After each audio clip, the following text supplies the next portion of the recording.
Na verdade, a gente percebe que em muitos hospitais, o pessoal de enfermagem e o pessoal de atendimento tem uma política de desaparecer. Quer dizer, é algo assim, quanto mais perto de um fantasma, melhor. E isso, obviamente, é o contraponto, né? Todo esse atendimento, todo esse cuidado, ele vai refletir na percepção que o paciente tem. E aí, porque esses 3 P's são interligados, são tão importantes. Quer dizer, nós precisamos ter um processo que acompanhe. Para isso, a gente tem que ter uma noção do que é produto. O que é produto dentro do hospital? Quer dizer, a visão tradicional do marketing é o hospital inteiro é o produto. Ok, ele é um produto do ponto de vista institucional. Mas nós temos que monitorar os atendimentos. O produto do hospital é o atendimento. Agora, para não ficarmos num atendimento isolado, nós reunimos em volta de um processo que a gente pode chamar de tratamento. Quer dizer, é a linguagem mais convencional, né? Agora, eu até sugiro constantemente que a gente deveria pensar num protocolo de atendimento ao lado do protocolo médico. E as mesmas pessoas que fazem o protocolo médico teriam as tarefas do protocolo de atendimento. Não se trata de uma outra equipe, não. É a segunda função. E isso envolve treinamento, preparação, motivação. Então, essa dificuldade a gente encontra no dia a dia porque as pessoas têm um processo de inércia. Eu gostaria de ouvir mais isso. Como é que você vence a inércia do processo para convencer essas pessoas da base a entrarem num processo de colaboração? Na verdade, você falou de um protocolo de atendimento e isso é fundamental. Eu acredito que você precisa construir esse protocolo com estas pessoas. Com certeza. Porque aí você tem chance de sucesso. Um exemplo recente da área médica. O Hospital São Luís aqui de São Paulo, a gente fez um trabalho muito interessante com eles, com os médicos de emergência, de UTI. Nesse processo, nesse treinamento, nós já queríamos tirar dali a maneira como o médico consegue enxergar, sob determinados critérios de qualidade, o que nós podemos fazer para encantar o nosso cliente. Então, esses médicos, já nesse seminário, começaram a trazer, olha, na dimensão, no critério físico, o que o médico pode fazer para levar uma imagem, construir uma imagem da instituição. Bom, primeiro, está sempre com o seu avental, com a identificação do hospital e não com o avental do concorrente. Então, isso veio da onde? O Fabrício falando em sala de aula, a diretoria do São Luís falando em sala de aula? Não. O médico que estava passando por um processo de capacitação que disse que isso é importante. Ora, quando você começa a construir isso ao longo do tempo, você está gerando um embrião deste protocolo, que pode ser formatado de acordo com a instituição, e a partir dali você cria um manual e escreve lá em cima, feito por nós. Claro. E com os nomes de todos aqueles que participaram do treinamento, feito por nós. Ou seja, a aderência a esse protocolo de atendimento é infinitamente maior. E eles escolhem os indicadores. Perfeito. Quais são os indicadores? Que nós vamos monitorar. Isso, exatamente. Porque é esse caminho que leva à consistência. Não adianta você atender bem um paciente. Você precisa atender bem e equilibradamente todos os pacientes. Sim. E a grande dificuldade é evitar esses altos e baixos. Sim. A turma da madrugada. Né? Então, esse é o ponto fulcral da questão. Exato. Agora, assim, a Fator RH é uma empresa que atua nesse mercado há mais de 10 anos e tem um histórico de grandes mudanças já produzidas no mercado, e eu acho que isso lhe dá a condição de comparar a evolução. O que aconteceu nesses últimos 10 anos? Quer dizer, como é que isso nasceu, como é que isso evoluiu, como é que isso chegou como é que está hoje? Qual é o cenário atual? Eu acredito o seguinte, nós tivemos uma evolução grande, não é ainda tudo aquilo que nós sonhamos, mas aconteceu um boom no mercado nesses últimos anos, chamado acreditação hospitalar. Acreditação hospitalar, Joint Commission, selos de qualidade, que começaram a se tornar uma espécie de vedete das instituições de saúde. O que isso trouxe de benefício para a nossa área, para a área de marketing, para a área de atendimento, para a gestão de pessoas? Começou a se ter uma palavrinha que todo mundo hoje tem trauma, chamada não conformidade. E muitas instituições começaram a tomar não conformidade, por quê? Tinha um discurso maravilhoso de qualidade, de excelência no atendimento, mas, na prática, não seguiam os protocolos. Não faziam o que diziam que era importante ser feito.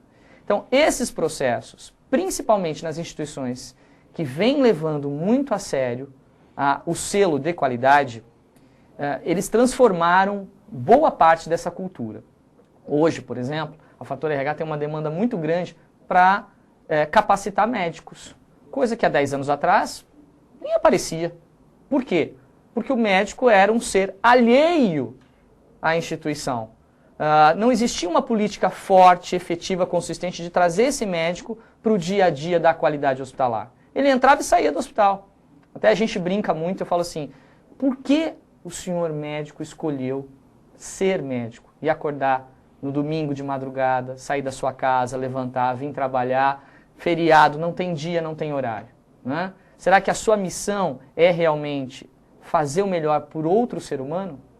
E aí eu brinco com eles no seminário e digo assim, vamos fazer um test drive? Test drive. Você está num pronto-socorro, 3 horas da manhã, chega um paciente com gripe. Você começa a fazer o diagnóstico, você vê que é gripe. 3 horas da manhã, num pronto-socorro. Qual é o seu atendimento a partir do momento que você reconhece que aquilo é apenas uma gripe? Muda. Você começa a perder a sua paciência, você começa a tentar fechar rapidamente o atendimento, porque isso não tem nenhuma urgência, nenhuma emergência. Qual é a sua atitude nesse momento? Se você escolheu medicina para ser realmente um servidor de outro ser humano, fazer a diferença para as pessoas, então você vai continuar atendendo da melhor maneira possível, mesmo que seja às 3 horas da manhã. Essa é uma questão muito importante, quer dizer, a gente volta sempre ao ponto, a qualidade do atendimento passa pelas pessoas, e as pessoas precisam estar motivadas.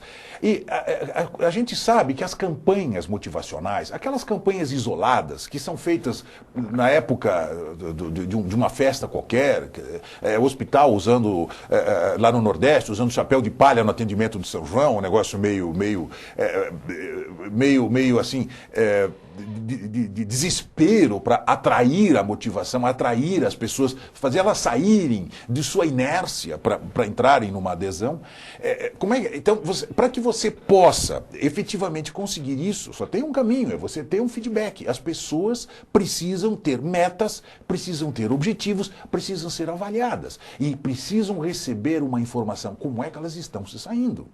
Perfeito. E aí, isso envolve uma coisa muito mais extensa, além dos processos. As pessoas precisam entender o que é o processo. O que esse indicador quer dizer? Porque a partir daí elas começam a entender que esse relacionamento interpessoal com o paciente, ele é a razão de ser dele estar ali. Mas mais importante, ele é a razão de ser do atendimento do mês que vem, do ano que vem, e daqui a 3 anos, e do emprego dele. Sem dúvida, né?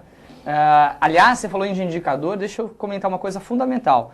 Se você quer estabelecer uma política de qualidade efetiva dentro da instituição, se você quer fazer a ponta, aderir a um protocolo de atendimento, você tem que ter indicadores. E você tem que, eu diria que você tem que ter 2 indicadores imprescindíveis. Você pode até ter mais, mas o primeiro é a satisfação tem que estar sendo medida de forma consistente e de forma ativa. Hoje, o que a gente vê nas instituições? Aquela caixinha com o formulário do lado e o paciente, quando tem alguma coisa muito grave, ele vai lá, pega e registra. Quer dizer, você tem, na verdade, um retorno muito pequeno, muito inexpressivo desse indicador. Como está a satisfação do seu paciente? Não pode ser passivo o processo tem que ser ativo, eu tenho que ouvir esse paciente, eu tenho que proporcionar maior chance dele falar comigo. Isso é um ponto fundamental. O segundo ponto é o outro lado da moeda. Quer dizer, como é que o meu funcionário, o meu cliente interno, está satisfeito? Por quê? A gente sabe, até por experiência própria e por literatura internacional, Carl Albrecht, que escreveu A Revolução dos Serviços, diz muito claramente, um funcionário insatisfeito é um terrorista dentro da organização. Potencial, sem dúvida. Não é? E a gente brinca muito com essa questão, porque assim, eu viro para as pessoas, para as diretorias e gerências, para os líderes e pergunto, quantos Bin Laden você tem lá na tua equipe? Porque se os seus funcionários estão insatisfeitos, é exatamente isso que eles estão fazendo. Eles estão montando uma segunda geração da Al-Qaeda dentro do teu setor de trabalho. E muitas vezes a liderança nem se dá conta disso. Por isso, eu tenho que ter um indicador de satisfação do meu cliente interno, do meu colaborador, que se traduz hoje, de uma forma mais inteligente, na pesquisa de clima organizacional.